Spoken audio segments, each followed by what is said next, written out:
कहानी की शुरुआत 1914 में इटली से होती है, जब इटली सेकेंड वर्ल्ड वार में प्रवेश करता है। यहाँ पर हम एक 12 साल के लड़के को देखते हैं जिसका नाम रेनातो होता है। उसके पिता रेनातो को लेकर साइकिल खरीदने लाते हैं, जिसके बाद वह साइकिल लेकर टाउन में घूमने के लिए निकल जाता है और फिर अपने दोस्तों के पास आता है। रेनातो के दोस्त उसकी साइकिल देखकर बहुत खुश होते हैं। तभी उनका एक दोस्त कहता है, वो आ रही है, इसलिए सब बैठ जाओ। सभी लड़के बैठ जाते हैं। रेनातो समझ नहीं पाता कि कौन आने वाली है। तभी उनके पास से टाउन की सबसे खूबसूरत महिला गुजर रही होती है, जिसका नाम मलीना होता है।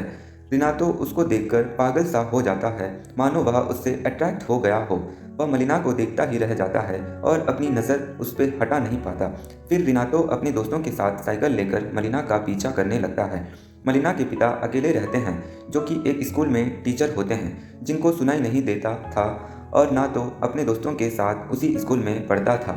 मलीना की शादी हो चुकी है, पर उसका पति ज़्यादातर बाहर ही रहता है क्योंकि वह आर्मी में है।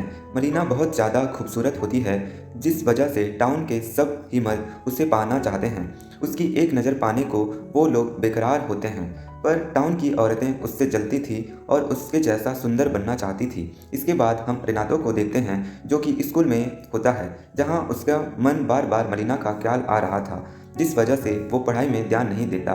फिर स्कूल ख़त्म होने के बाद रेनातो साइकिल लेकर मलीना के घर जाता है। सड़क की दूसरी ओर बैठकर घर से उसके निकलने का इंतजार करने लगता है। तभी मलीना घर से बाहर आती है और रेनातो को अपने पास बुलाती है। उसे पैसे देकर सिगरेट लाने को कहती है। रेनातो मलीना को घूरे जा रहा होता है। इसी बीच अपनी इमेजिनेशन से बाहर आ जाता है। वह वहीं बैठा होता है। इसके बाद रेनातो घर जाकर अपने पिता की पैंट चोरी करके टेलर के पास जाता है। उसे अपने नाप का पहनवाने के लिए बनवा देता है, पर यह बात उसके पिता को पता चलती है तो रेनातो को बहुत डांटते हैं और कहते हैं कि तुम्हारी उम्र अभी हाफ पैंट पहनने की है। यहाँ रेनातो ये जानते हुए कि मलीना की शादी हो चुकी है, वह उस पर नज़र रखने लगता है। वो रात में चुपके से पेड़ पर चढ़कर खिड़की के छोटे से होल से उसके कमरे में देखने लगता है। वो दिन रात मलीना को फॉलो करने लगता है। एक दिन रात में रेनातो मलीना को छुपकर उसके कमरे में म्यूज़िक सुनते हुए डांस करते हुए देखता है। वो उसे अच्छे से देखे जा रहा होता है। मलीना इस बात से बिल्कुल अनजान होती है कि कोई उस पर नज़र रख रहा है। अगले दिन रेनातो म्यूजियम शॉप से कैसेट खरीदता है और रात में वही गाना सुनता है जो मलीना कल रात सुन रही थी। फिर मलीना उसके कमरे में आने लगती है। यह देखकर रेनातो बहुत खुश होता है, पर यह सब इमेजिनेशन कर रहा होता है।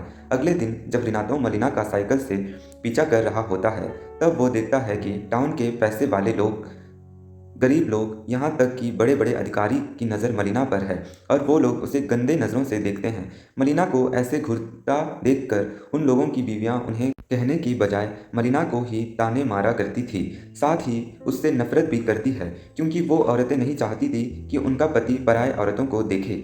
मलीना किसी को भी जवाब नहीं देती, वह चुपचाप ही रहती थी और वो अपने पति के प्रति वफादार है। इसके बाद मलीना एक घर में जाती है जहाँ उसके पिता अकेले रहा करते हैं। वह यहाँ रोज़ आती है क्योंकि मलीना के पिता बूढ़े हो चुके हैं और उनकी दवाई भी चल रही है। वह उनका ख्याल रखने आती है। यहाँ रेनातो भी साइकिल से पीछा करता हुआ वहाँ पर आ जाता है और चुपकर यह सब देखता है। अगले दिन हम टाउन में देखते हैं कि कुछ आर्मी के ऑफिसर्स और गवर्नमेंट के कुछ लोग माइक में अनाउंस करते बताते हैं, कुछ लोग वॉर में मर गए, जिनमें मलीना का पति भी शामिल है। यह खबर पाकर टाउन के लोग मलीना को पाना चाहते हैं। वह बहुत खुश हो जाते हैं क्योंकि अब वो विधवा हो चुकी है। वह मलीना अपने पति की मौत से दुखी हो जाती है। वह अपने पति से बहुत प्यार करती थी, पर उसके जाने के बाद वह अब अकेली हो चुकी थी, इसलिए वह अपना घर छोड़कर अपने पिता के साथ उनके घर पर रहने लगती है। रेनातो मलीना के घर के बाहर से उसे देख रहा होता है, जो कमरे में रो रही होती है। कुछ दिन के बाद जब मलीना अपना कपड़ा सुखा रही होती है, तब रेनातो चुपके से उसके कपड़े चुराकर भाग जाता है और रात में कपड़े को हाथ में लेके मलिना के ख्यालों में खो जाता है। अगली सुबह जब उसके पिता रेनातो के पास वह कपड़ा देखते हैं तो वह उसको बहुत चिल्लाते हैं और उसकी माँ उसे बहुत मारती है। फिर उसके पिता रेनातो को कमरे में बंद कर देते हैं। ऐसे ही 3 दिन तक रेनातो कमरे में बंद रहता है और वह खाना पीना छोड़ देता है, जिस वजह से उसकी तबीयत खराब हो जाती है। तब रेनातो के पेरेंट्स डॉक्टर को बुलाते हैं। तब डॉक्टर चेक करने के बाद कहता है कि उसे टाइम पर खाना खाना होगा और उसे खुली हवा में जाना होगा। इसके बाद रेनातो साइकिल लेकर निकल जाता है। यहाँ पर वो देखता है कि मलिना के खिलाफ टाउन की महिलाएं अफवाहें फैलाती है कि वह पराये मर्दों के साथ गुलचर्रे उड़ाती है और कुछ आदमी भी मलिना के बारे में उल्टा सीधा कहने लगते हैं। पर रेनातो को पता था कि वो ऐसा नहीं है। अगले दिन मलिना के पिता जब स्कूल में पढ़ा रहे होते हैं तब उनके पास एक नोट आता है जिसमें लिखा होता है कि तुम्हारी बेटी अच्छी औरत नहीं है, उसके टाउन के कई मर्दों के साथ चक्कर चल रहा है। यह सुनकर उसके पिता गुस्सा हो जाते हैं और अपनी बेटी को अपनाने से इनकार कर देते हैं और उससे अपने घर से निकाल देते हैं, जिसके बाद मलिना अपने घर में रहने चली जाती है। एक रात जब रेनातो पेड़ पर चढ़कर उसे खिड़की के छेद से देखने के लिए आता है, वह देखता है कि मलिना का टाउन के ऑफिसर के साथ अफेयर चल रहा है। यह देखकर रेनातो को बहुत बुरा लगता है। फिर जब ऑफिसर बाहर आता है तब उस पर एक डेंटिस्ट हमला कर देता है। यह आदमी मलिना को पसंद किया करता है। तभी डेंटिस्ट की पत्नी पुलिस को लेकर वहां पे आ जाती है और कहती है कि मेरे पति का मलिना के साथ अफेयर चल रहा है। वो मलिना के ऊपर केस कर देती है और यह बात आग की तरह चारों तरफ फैल जाती है। मलिना का शादीशुदा आदमी के साथ अफेयर चल रहा है। इन सब बातों में मलिना परेशान हो जाती है और टाउन के एक बड़े लॉयर के पास जाती है। उन्हें उसका केस लड़ने को कहती है। लॉयर भी उसका फ़ायदा उठाना चाहता है, इसलिए वह मान जाता है। फिर कोर्ट की सुनवाई होती है। मलिना का लॉयर कहता है कि डेंटिस्ट के साथ मलिना का कोई भी रिश्ता नहीं है और वो ऑफिसर बस उसका दोस्त है। मलिना का वकील केस जीत जाता है। इसके बाद मलिना का लॉयर उसके घर जाता है। मलिना उसे उसकी फ़ीस देती है और लॉयर की फ़ीस बहुत ज़्यादा होती है। इसका फ़ायदा उठाकर लॉयर उसे अपना काम निकलवाना चाहता है। यह सब रेनातो छुपकर देखता है और इस बीच वह पेड़ से गिर जाता है और उसका एक हाथ टूट जाता है। इसके बाद मलिना लॉयर से मिलने लगती है क्योंकि उसे अब कोई भी काम नहीं मिल रहा था और उसे अपना खर्चा निकलवाने के लिए लॉयर की बात माननी पड़ती है, तो उसका सारा खर्च उठाता है। पर इस रिश्ते के बारे में जब लॉयर की माँ को पता चलता है कि वो उसे डांटती है और कहती है कि तुमने हमारा नाम मिट्टी में मिला दिया है।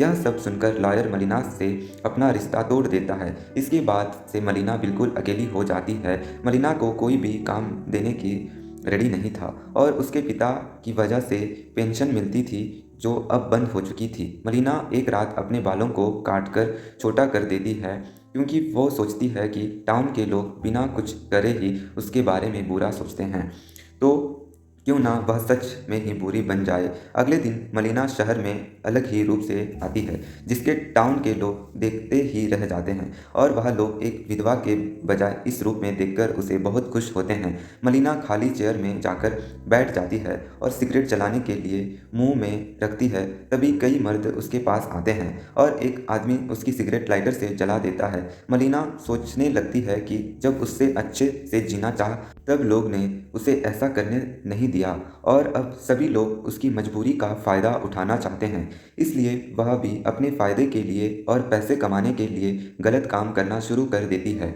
और फिर एक आदमी के साथ होटल में चली जाती है।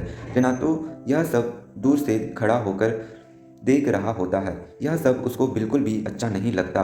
वह रात में मलिना के घर पर नज़र रखता है और देखता है कि रोज़ रात मलिना के घर कुछ लोग आते हैं, पर मलिना के ऐसा करने से उन आदमियों की पत्नियां बहुत नाराज़ होती है और उससे भी ज़्यादा नफरत करने लगती है। मलिना टाउन में बहुत ज़्यादा फेमस हो चुकी होती है। वो सीना के साथ भी घूमने जाया करती थी। रेनातो यह सब देखकर दुखी रहने लगता है। वो नहीं चाहता था कि वह ऐसा काम करे। वो उसकी मदद करना चाहता था, पर वह इतना छोटा है कि उसकी हेल्प नहीं कर सकता। एक दिन रेनातो महिला को 2 जर्मन अधिकारियों के साथ देखता है वो ये चीज़ बर्दाश्त नहीं कर पाता और बेहोश होकर गिर जाता है। इसके बाद उसकी माँ और बड़ी उम्र की लड़कियाँ सोचते हैं कि रिनातो पर भूत सवार है, इसलिए वो उसे भूत प्रेत से मुक्ति दिलाने के लिए चर्च के पुजारी के पास ले जाते हैं। इधर सभी महिलाएं मलिना से परेशान हो चुकी थी क्योंकि उनके पतियों का संग उनका रिश्ता खराब हो जा रहा था। इसलिए एक दिन कुछ महिलाएं होटल में घुस जाती है जहां मलिना एक आदमी के साथ होती है। वो औरतें मलिना को बाहर खींचकर रास्ते में लाती है। वो उसके कपड़े भी फाड़ देती है, उसे बुरी तरह से पीटती है और उसके बाल तक काटकर खराब कर देती हैं। साथ ही उसकी बहुत इंसल्ट करती है और मलिना को वो लोग इस टाउन से जाने को कहती हैं। यहाँ खड़ा हुआ कोई भी आदमी उसे बचाने के लिए नहीं आता। मलिना के साथ जो भी हुआ उससे मलिना को बहुत बुरा लगता है, पर यहाँ रुककर वो और बेइज्जती नहीं सहन कर सकती थी, इसलिए मलिना शहर छोड़कर चली जाती है। रिनातो दूर से यह सब कुछ देख रहा होता है। कुछ दिन के बाद मलिना का पति टाउन में जाता है, जो अभी भी जिंदा होता है, पर उसका एक हाथ लड़ाई में जा चुका है। उसे देखकर सभी निवासी बिल्कुल शॉक्ड हो जाते हैं, तो मलिना को ढूंढते हुए अपने घर पे आता है। तब वहाँ पर कई लोगों को वह घर में देखता है जिन्होंने उसके घर पर कब्जा कर लिया होता है। इन लोगों का घर युद्ध में जा चुका है, इसलिए वो लोग अब यहीं रहते हैं। फिर मलिना का पति टाउन के लोगों से अपनी वाइफ के बारे में पूछता है, पर कोई भी उसे बताने के लिए रेडी नहीं था कि उसकी पत्नी का क्या हुआ और वह कहाँ गई। उसके दोस्त भी उसकी पत्नी के बारे में उल्टा पुल्टा कहने लगे कि जब वो नहीं था तब वह क्या क्या करती थी। यह सब सुनकर मलिना के पति को बहुत बुरा लगता है। रिनातो मलिना के पति को उसके बारे में बताना तो चाहता है, पर उसमें इसकी हिम्मत नहीं है कि वह उसका सामना करे। यहाँ रिनातो को पता होता है कि मलिना कौन सी ट्रेन पकड़कर कहाँ गई थी, इसलिए वह रात में मलिना के हस्बैंड के पास एक लेटर फेंक देता है और भाग जाता है। इस लेटर में लिखा होता है कि वह अभी भी उससे प्यार करती है और वह मसीना शहर चली गई है। इसके बाद मलिना के पति का रात ट्रेन पकड़कर उसे ढूंढने चला जाता है। एक साल के बाद मलिना अपने पति के साथ उसी टाउन में आती है और शहर में चलती हुई आगे बढ़ रही होती है। महिलाएं देखती हैं कि मलिना अभी भी ज़्यादा ब्यूटीफुल दिखती है, पर अभी वह अपने पति के साथ रह रही है, जिससे महिलाओं को एहसास होता है कि वह अब उनके लिए खतरा नहीं है। मलिना की हिम्मत देखकर वो लोग हैरान हो जाते हैं कि वो लोग उसके बारे में ज़्यादा सम्मान से बात करना शुरू कर देते हैं। फिर जब वह बाजार आती है तो उसे पीटने वाली महिलाएं उसे गुड मॉर्निंग कहती है और उसे मैडम कहती हैं। मलिना सब कुछ भूलकर उन्हें गुड मॉर्निंग कहती है। फिर जब मलिना बाजार से सामान लेने के बाद घर जाने लगती है, तब उसके बैग से कुछ ऑरेंजेस नीचे गिर जाते हैं। तब रेनातो ऑरेंजेस को उठाने में उसकी हेल्प करती है। फिर जब मलिना जाने लगती है तब वो उसे गुड लक कहता है। इसके बाद रेनातो साइकिल लेकर निकल जाता है और मन ही मन कहता है कि समय बीत रहा है और मैंने कई लड़कियों से प्यार किया, और जब उन्होंने मुझे अपने करीब रखा और पूछा कि क्या मैं उन्हें याद रखूंगा, तो मैंने कहा कि हाँ, मैं उन्हें याद रखूंगा। लेकिन सच यह है कि एकमात्र ऐसी महिला जिसे मैं कभी नहीं भूला वह है मलिना। और इसी के साथ मूवी खत्म हो जाती है। दोस्तों, मलिना की वजह से दूसरी लड़कियों के साथ भी सोसाइटी में ऐसा बर्ताव करेगी क्या? इस पर आपकी क्या राय है? कमेंट करके सेक्शन में ज़रूर लिखें। वीडियो को लाइक और शेयर करके चैनल सब्सक्राइब करें।